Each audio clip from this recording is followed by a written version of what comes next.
The following subject matter is real and only intended for mature audiences. Discretion is advised. People are dead after deputies say a man went on a shooting rampage. I knew a week before she died I was going to kill her. I can tell you the scene out there is absolutely horrific. Nobody knows where this individual may strike next. This is 10-Minute Murder. Welcome to 10-Minute Murder, brief and bingeable true crime. I'm Joe, I'm the host, and thank you for joining today. And before we get started, let me quickly let you know about something. I've been contacted several times about this, so I figure it's worth at least mentioning. I don't know if it's 100% true or not, but better safe than sorry. It's possible that people are trying to either carjack or kidnap women by breaking an egg on their windshield. That sounds strange, so let me explain. Let's say you're a lady, you get in your car, and someone runs up and cracks an egg right on your windshield, like smashes the egg on your windshield. Your two instinctual thoughts would probably be to either turn on the windshield wipers or get out of your car and figure out what this guy's doing. And both of those are the wrong move, because obviously you get out of your car, boom, you got. And if you flip on your windshield wipers, then you've smeared that egg and you can't see to drive off.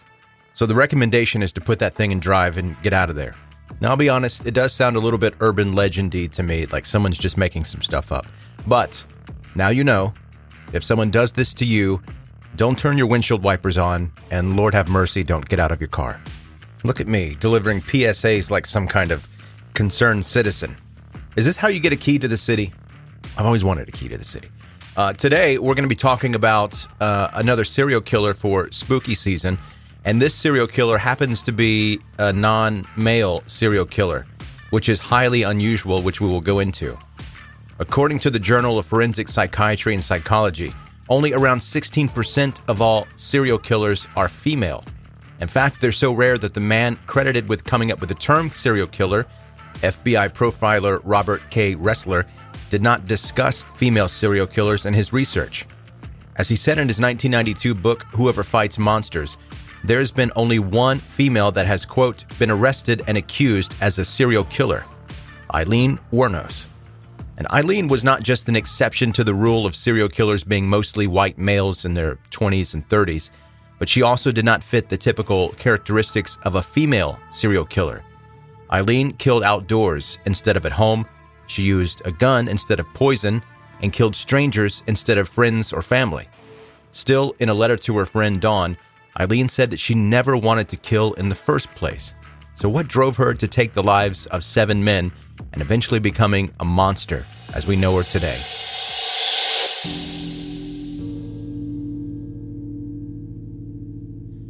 One thing that connects Aileen to her typical male serial killer counterparts is her horrifying childhood. According to a 2005 study, 50% of serial killers had been psychologically abused as children, while 36% experienced physical abuse. Unfortunately, Aileen was not an exception. She was born on February 29, 1956, in Rochester, Michigan, to minor parents. Her mother, Diane Wuornos, had been barely 14 when she married 16-year-old Leo Dale Pittman. The marriage was filled with abuse and jealousy, Leo trying to control Diane in every way he could. But when Leo was arrested for auto theft in 1955, and sent to basic training in the Army, Diane filed for divorce. Aileen, born just a couple months later, never met her father, and her father later committed suicide in prison in 1969, where he had been because he was sent there for sex crimes against children. Long before Leo killed himself in prison, in 1960, Diane also decided that she was not mother material, so she abandoned Aileen and her older brother Keith, leaving them to be raised by their grandparents, Laurie and Britta Wuornos. Unfortunately, the change did not offer much improvement to the lives of the siblings. Laurie and Britta seemed to be strict but loving parents to their children, Laurie and Barry, who remember their childhood as being almost idyllic, at least normal like everyone else's. But for Aileen and Keith, it was a very different story. Both Laurie and Britta were heavy drinkers. And by the way, Laurie is Lauri, and that's the grandfather. I realize he's got a different kind of name, and Britta is what you use to filter water, but those were their names. And Laurie was especially abusive toward his grandchildren. One of the neighbors said, quote, "He didn't treat them like human beings. He treated them worse than anybody could treat an animal."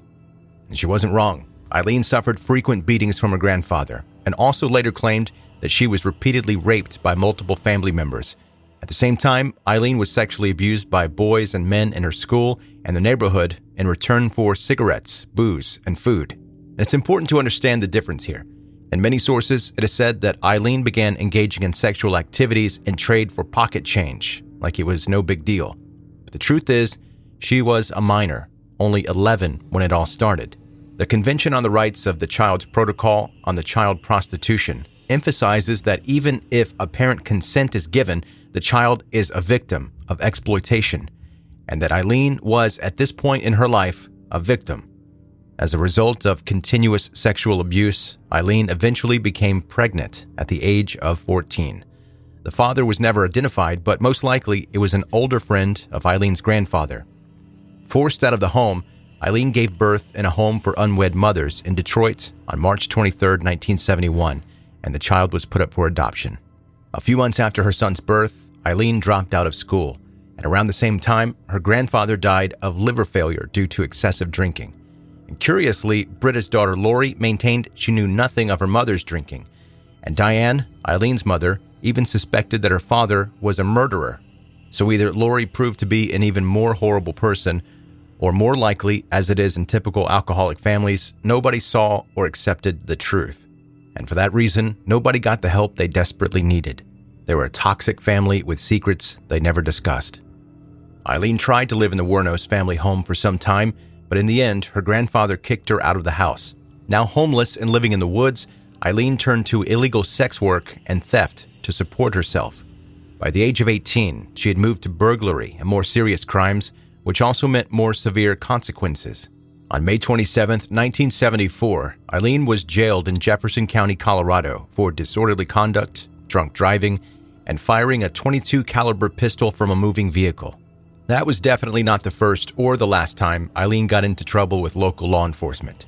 During the years, she was arrested numerous times on charges that included armed robbery, check forgery, and auto theft.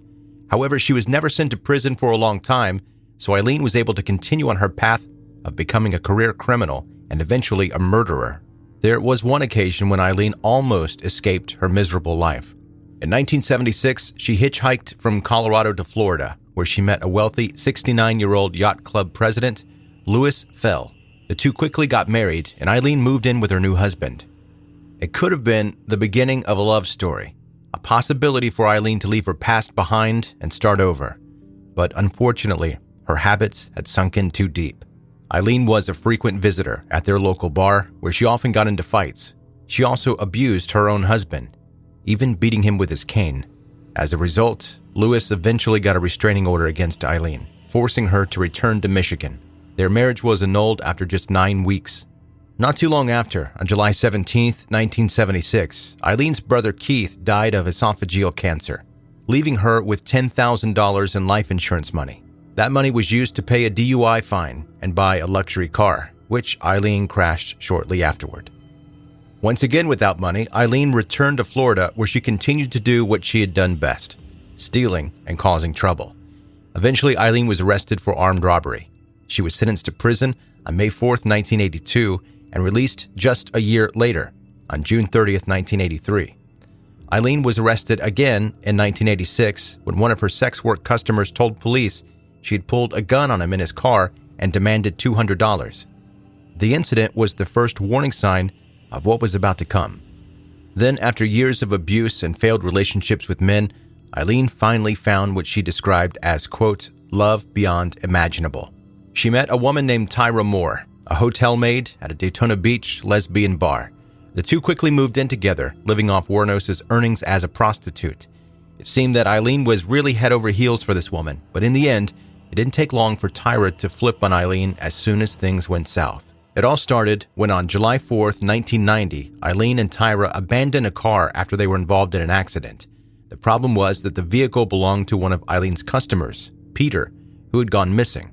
Police were able to retrieve fingerprints from the car and found a match, Aileen Wuornos. She was arrested on January 9th, 1991 on an outstanding warrant at The Last Resort, a biker bar in Volusia County. Soon after, police tracked down Tyra in Pennsylvania, who quickly agreed to elicit a confession from Aileen in exchange for immunity. Tyra had some knowledge of Aileen's activities, and now she wanted to make sure she was left out of it all. So much for true love. And so, after 4 days of repeated phone calls, Aileen confessed. But it was not just the owner of the abandoned car. No, there was a lot more. After a miserable life of selling sex to men, being raped and abused and treated like dirt, Aileen had finally lost it. She admitted to killing 7 men, all between 40 and 65 years old, that had approached her for sexual services between 1989 and 1990. The bodies of some were found, some not. Those that were recovered were filled with bullet holes. Aileen claimed that the men tried to assault and rape her, and she killed them all in self-defense. In fact, Aileen's first victim, Richard Mallory, was a convicted rapist, which left many to think if Aileen's claim about her motive was actually true. But then there were those who just saw Aileen as a monster. She went on trial for the murder of Richard Mallory on January 16, 1992. Her defense tried to paint a picture of a troubled woman with borderline personality disorder and an IQ of 81. But despite their best efforts and Aileen's claim she had killed to preserve her own life, the prosecution was able to portray her as a calculating, man-hating killer who lured innocent men to their deaths. Within a year, Aileen was found guilty of 6 murders and sentenced to death, also 6 times. Aileen ended up spending 10 years on death row. During that time, she grew profoundly disconnected from reality. For example, Aileen claimed that her body was being attacked by sonic waves, and prison matrons were tainting her food with dirt, saliva, and urine. Still, she claimed she was not crazy, saying, quote, "I'm so sick of hearing this, she's crazy stuff. I've been evaluated so many times. I'm competent, sane, and I'm trying to tell the truth. I'm one who seriously hates human life and would kill again." There are so many opinions of Aileen's mental state during her crimes and then after them. And of course, there have been huge debates about if Aileen's past should have been taken into account during trial and sentencing. She went through experiences that most of us can't even imagine, and many feel the system failed her. If someone is as mentally unwell as Aileen, is the death sentence a right choice? However, in Aileen's case, it seemed to be a blessing because she asked for it to hurry up. On October 9th, 2002, at 9:47 a.m., Aileen Wuornos was executed by lethal injection. Her final statement was, "I'd just like to say, I'm sailing with the Rock, and I'll be back. Like Independence Day with Jesus, June 6th, just like the movie, big mothership and all. I'll be back." Aileen has definitely not come back from death, but she lives in news articles and books, documentaries, and movies. And even though the title is not exactly accurate, she is still remembered as America's first female serial killer.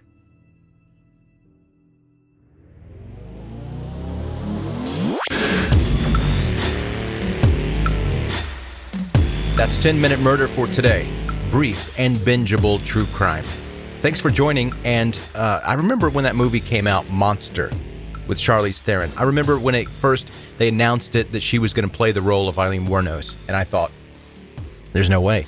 She's not going to look the part. She's way too pretty to be this rough serial killer that just has lived this horrible life.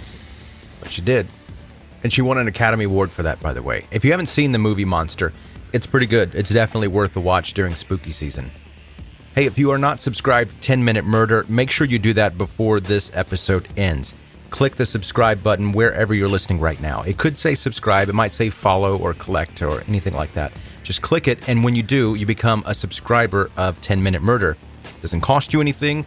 The only thing that it does do for you is to make sure that you don't miss any of the future episodes.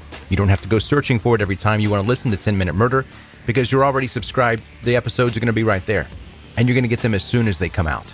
Also connect with 10-Minute Murder on social media. The links are in the show notes of this episode. Facebook and Instagram, you can just type 10-Minute Murder into the search bar, and it's going to pop right up. And I know I've said this before, but I'm going to try to do better at Twitter.